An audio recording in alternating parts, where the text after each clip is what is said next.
Bethany at the time was not unlike the situation we have going on right now.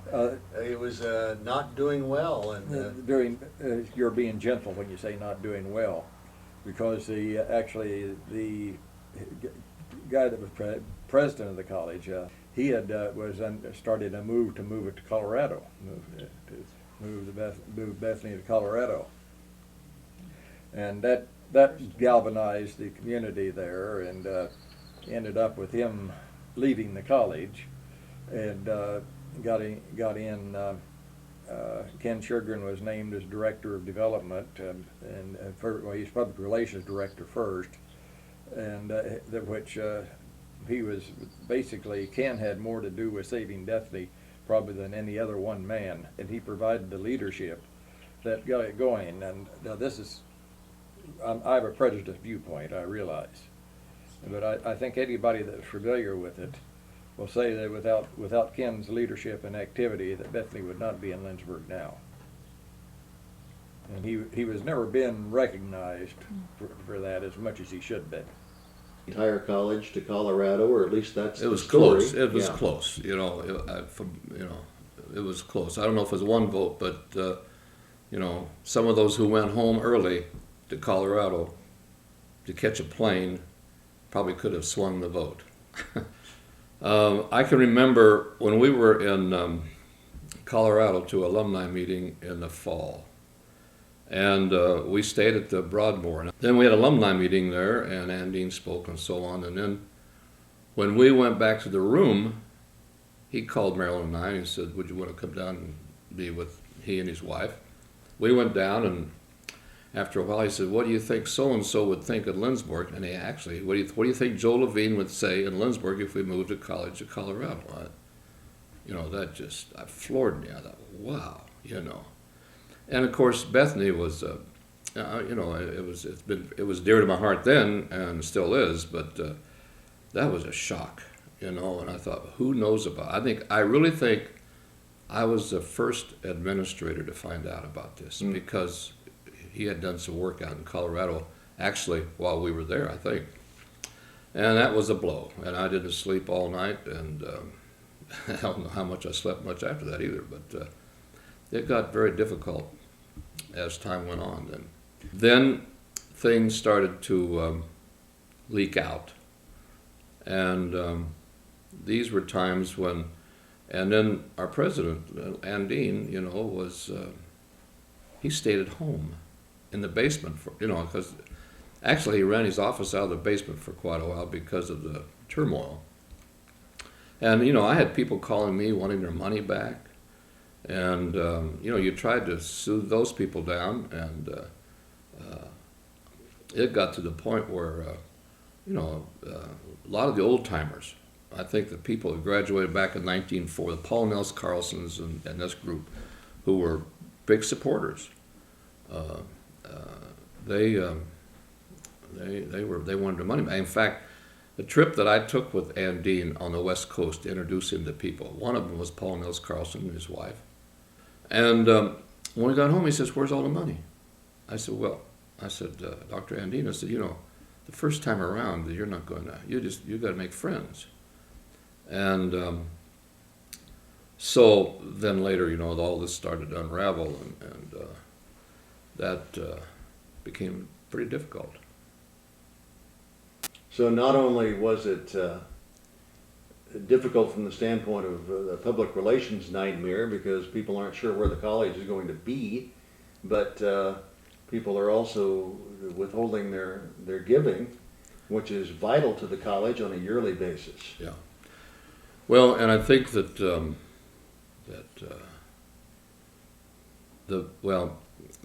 you hit it there. That became the vital. And internally, people didn't know what to do when it all came out. In the faculty or the administration, they didn't know what to think, and a lot of them, they weren't tied to Bethany maybe that close because they weren't graduates, they weren't alums. And some of them thought, well, the Front Range of Colorado is not too bad. And I know I had two administrators, Margaret Bloomquist and Ed Gorski, who came down to my office, and they were in tears. and what are we going to do? And I said, well, it ain't going to get worse. It's going to get better. Mm-hmm. And I tried to put the positive side on this whole thing. And Andeen at that time told me I should go get my PhD in higher education. And I thought, brother, I want to have a Bachelor of Arts degree. And so as a young pup, I thought, well, maybe I should. And I was accepted to Southern Illinois University. We had our house up for sale for 1 week. And then after that, I told Brown, I said, no. And actually what happened was, at that time, and all this, and then he left, and Axel Beckman, whose spouse lives behind us here now, Mm-hmm. Louise, was He chairman of the board. Yeah. But they called a guy, and his name is Matheson from New Jersey, and was a friend of Axel Beckman, to come in and take a look and see if he might want the job as director of development at Bethany. And this was kind of in the whole interim period there, because as Andeen was gone, and I still have the letter. And the last line of the letter, I took him back to the airport in Wichita. I still have the letter. The last line says, anybody who would accept a job at Bethany as director of development is either stupid, naive, incompetent, or all three put together. Oh my. I told Marilyn, I said, let's go for it. So I drew up a proposal, because they hadn't looked at me, and maybe they wouldn't have, but I thought, well, I want to apply for this job. Sure. And they were so excited that somebody wanted the job. But I knew at that time there were prospects out there, number one. Number two, whenever we had alumni meetings, they put a bowl out for, when we had coffee or stuff, people put $1 or so in. I said, this is not the way to raise money. I said, we've got to be able to go out and really have a plan. So, that's, that was kind of that was the interim period. Well, then we had to get out of debt. Of course, the Nelson Trust, which your father, Chester Abercrombie, was head of and with. And Selma Nelson was a good friend. We had a debt of $250,000. Well, that's later though, I guess. But we had a debt of $250,000, and we wanted to get out of debt that year of our just of the current operating budget. So we had this town hall meeting, and Walter Ossenberg, Jack Carlin, Bill Yost from Salina, Walter Ossenberg, alum from Salina, Jack Carlin, K-State, KU, boy, he didn't turn over his grave. K-State, not a grad, but a supporter, but a Bethany supporter. And we had we had the town hall meeting, and then we had pledge cards and tables out in Presser Hall in the hallway. And after that town hall meeting, it was raining so hard nobody could get out. And the good Lord sent, the rain so that the people had signed pledge cards for them. We raised $100,000. Oh boy! Wow. And that was, and then that was, I would say, a turning point to a point that there were people out there, and somewhere I interviewed. One time I interviewed Dr. Deere, Emil Deere, and asked him what he thought about. And of course, Dr. Deere, he says, it might be rough now, but I'm sure it's going to get better. So, but this was nothing new for Bethany, and Dr. Deere certainly had been through thick and thin over the years. Emory Lindquist told me that one of the reasons Emory left was his frustration over raising money. Oh yeah. See, when I was going for this job, I've been with more presidents than anybody else, I think, because there's only Nylander, Swenson, and Puleblad. But when Emory was at Wichita State as president, and I was looking at this job, I called him, and I met him at the airport in Wichita. He was leaving for Minneapolis. And I said, I wanted to know what he thought about me going after this job. He says, Ken, he says, oh yeah, go after. He said, you just got to go out and make call after call after call. Well, I knew this, and but just to have his backing was important. And he was so neat and so good over the years, complimenting, you know, the work that we had done. And of course, I thought a lot of Emory. And you know, he may not have been a fundraiser, but he was certainly an academician and a supporter of Bethany, and loved the school. Later. You know, my introduction to Bethany, and I'm going back a little bit here now, but when I first came to Bethany, I had a football scholarship from the quarterback club for $125. Another young man who came with me, Ron Moore, we both had scholarships for $125. And when we got here, we found out they were illegal, so we had to pay them back. Oh, no. Well, that was the first introduction. Well, then when I became alumni director and public relations, Elwood Landis was the man then, and this was in May of 15th of 61, and I met him in the hall, and he says, as he gave me his keys, he said, "Sjogren, you're a damn fool." And that was my introduction as my job at Bethany. Mm. And we had commencement in 2 weeks, and nothing had been done yet.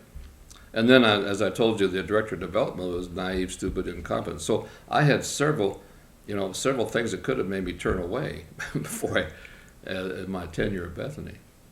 Well, I think Axel Beckman also knew Arvin Hahn in some way, and that was a tip-off. And when Arvin and Judy and family came here, you know, I don't know if they expected to stay as long as they did, but they fell in love with the place. And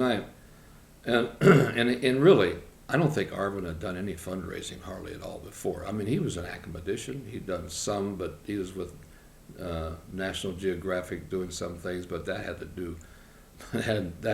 nothing to do with fundraising. And I'll never forget, he called me up to his office, and he said, "Ken," he said, he sat behind that desk, and he says, how much money have you raised from the government?" Well, I'd never raised a dime from the government.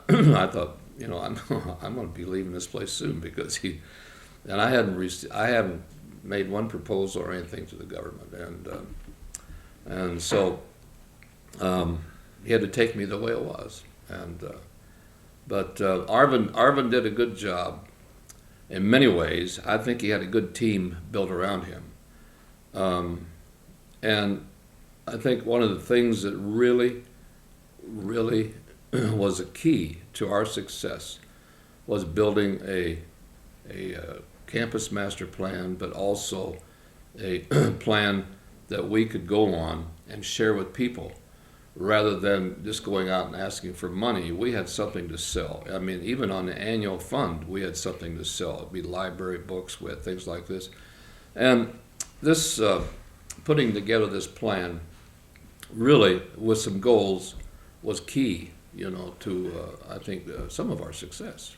Well, in fact, I think all of our success. Let's see, Warner Hall, the classroom building, the library, and Mingenbeck Art Center. Yep. And, you know, it'd be fun to tell you a little bit about the Wallerstedt move. Yes, because that's that was, you know, I had talked to one individual, a close friend of Mr. Wallerstedt was Joel Levine. And Joel, I went over to see Joel, and I said, "Joel, you know, what do you think Alvar should get Bethany?" "Oh," he says, you know, and he's sweet. "I think you ought to maybe get 15,000. And he started naming all these boards he was on. He was on this board. He was on North American Rockwell, Remont, whatever. He was on 20-some boards. And I know that those board of directors didn't go for nothing. And then he started naming off all the stock and how many shares of stock they had. And, you know, development directors, they don't forget too much when they start talking like that. And it was clicking in my mind. I thought, man, you know, this man, it could be a savior for Bethany. Savior in that way. And but Hahn had never met the man. So what we had to do, this was in the fall, and we invited Alvar and his wife, Forrest, back to homecoming, and to meet the Hahns and be with the Levines and so on, because they were close friends. And Mr. Wallerstedt, Alvar, thought an awful lot of Judy. Judy was pretty key in this thing. And he thought a lot of Alvar, but Judy, she had a personality that got along with anybody, you know. And so, you know, this developed a friendship.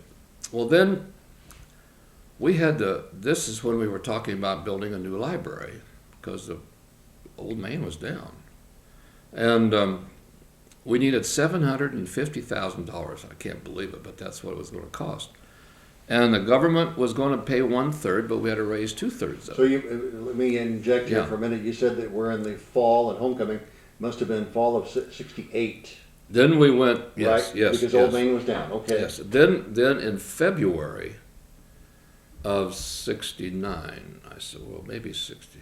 Well, those dates are kind of, well, it had to be after Andeen, and that was '67, so it had to be '68. We moved pretty fast, I guess. But then we fixed the proposal for $470,000, which was 2/3 of that library classroom building. And Arvin said, no, Ken, he says, we can't go for more than $250,000. I said, Arvin, you've got to go for the whole ball of wax, because he can do it. And as far as any key prospects, he was the biggest one we had, at least at that time. And thought a lot of his town. He thought a lot of Lindsborg. And he went to Bethany in a business school, and he did well. That's why he was where he was. So he agreed then. We had this proposal, and it was a kind of a homey type thing, but it had a picture of the new building and everything we were going for, and asking for $470,000 that he could be the turning point of the college and direction. So they went down to Florida for a Super Bowl game. He and Carl Nelson, because Carl Nelson knew Wallerstedt a little bit, and both of them were Swedes. I mean, Arvin, he didn't know Taxameka from Sikkim. Sure. He was This German. is Carl Nelson of Wichita. Wichita, CPA, and a friend of college. With Rounds Porter Lumber Company down At that there. time, right. So they went down there and they had this proposal. And they met with Forrest and Alvar and had a social, and they gave them the proposal. And Alvar told Arvin, he said, well, you're getting a little presumptuous, aren't you? Anyway, Arvin, Alvar Wallerstedt could make Arvin jump over this building if he said jump. He was wrapped around Alvar's finger. Anyway, so they didn't, and I called Arvin at night. I said, well, how'd it go? Well, they didn't say no. I said, well, that's the first step. Well, then the next day they went out socially and didn't even talk about that proposal. So this was in January. And in February, about 3 or 4 weeks later, I was sitting in Arvin's office. And he says, let's call Alvar and just see what the weather's like down here. So Arvin called Alvar and wanted to know how the weather was. And he said, you're getting a little jumpy, aren't you? And he says, I tell you what, Forrest and I decided not to give you the $470,000. We're going to give you $500,000 instead. Whoa. And, that time, $500,000 back in late 60s. I don't know what it'd be like now, but in 2006. But it'd certainly be a lot more. Excuse me. But anyway, we made a vow between Arvin Hahn, then Bill Taylor, business manager, and myself, that nobody else would ever find this out. If anybody else found this out, we'd lose our job. Well, that got pretty serious. So then we decided, we got Jack Carlin together, and we were going to get rid of the debt. We had this $500,000, we had a $250,000 debt. But we told the people, and we had these breakfasts at 6:30 in the morning in February. And I'll tell you, 6:30 in the morning in February, that's dark. We get about half a dozen people. And Jack Carlin was always using his ring like this. He was always but he says, folks, we got something we got to give to, because we're going to get rid of this debt. And those people didn't leave that room without pledging. And we had about 5 or 6 of those breakfasts. And then, of course, the Nelson Trust pumped in, I think maybe $50,000, and there's some other large gifts. But in March, we had a town hall meeting and invited the whole town for the biggest announcement the college has ever made. And we announced that, and we fixed the mortgage paper. We announced that the debt was paid, we're debt-free, like that, and we announced a $500,000 gift. And you know, the college turned around like that. Yeah. And everybody went to the student union. I don't think that meeting lasted over 15 minutes, but everybody went to student union and had cake and coffee. And that was a thrill. So the local contributions paid off the debt, right? And the Right. $500,000 then was The available. kickoff for the building of the classroom building and the library. Wow. And then So we're talking $750,000. that was it, 750. Built that circle, that $1 million circle, as Hahn called it. But Waterstead says, now, you have to match it. Well, we matched it twice. Oh my. The church came through, we had the church, and then we had other gifts inside. You know, we you know, I know this is big tape, but we sold everything but the toilets. I mean, we had every room in that library sold except the restrooms. And then the Warners, and that was the Warner Hall. Yeah. Dormitory. We were working with them, and they made a sizable gift. And then, of course, the rest of it was a government loan, which is a low-interest loan. So that was put together then. Well, then Ray Kmar and I, well, then we had the Minjembeck Art Center. And Minjembecks and I became close friends. And you'll enjoy this. I went. No one dared to call on Gene Minjembeck because he was such a tough nut. His tie was never. I mean, he was tough. And I went in there to see him because someone's got to go see him. And he says to me, "What in the hell do you want, kid?" And I told him. He says, "I hate the Swedes, but I love the blacks and the Indians." And I kept arguing with him. Finally he said, "God bless you, here's a check." He gave me a couple $100. Well, then every 3 or 4 weeks I'd go ahead and just badger him a little bit. And he nicknamed me his beggar boy. And we became very close friends. And then this friendship continued, and I got his wife on our development council, and his secretary on our development council, and his treasurer on our development council. So all three of those, there were 4 people on the Minjembeck Foundation board, and 3 of them were on our development council. Okay. So the first major gift that I ever got personally, Arvin, I went to them for $100,000 for the Minjembeck Art Center. And Arvin says, "Can you do it yourself, Ken?" I said, "You bet. I want to do it. I got to prove that I can do it." And we got it. Well, then Ray Kmar and I had to go. We went to the McDonald Foundation. Now, this wasn't the hamburger people. McDonald's had the clothing stores in this area. And they had their head office in Hastings, Nebraska. And Ray Kmar needed these turning wheels for ceramics. And we needed, I guess, about $3,000. Wasn't very much, but I said, well, let's go up and see the McDonald's. We got an appointment to see the McDonald's. And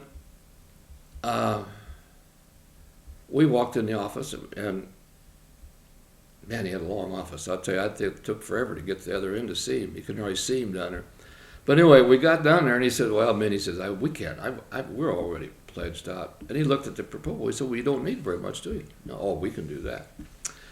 Then we visited a while. He said, I'd like to come visit your campus. Yeah, right. It's just a good way to get rid of us, you know.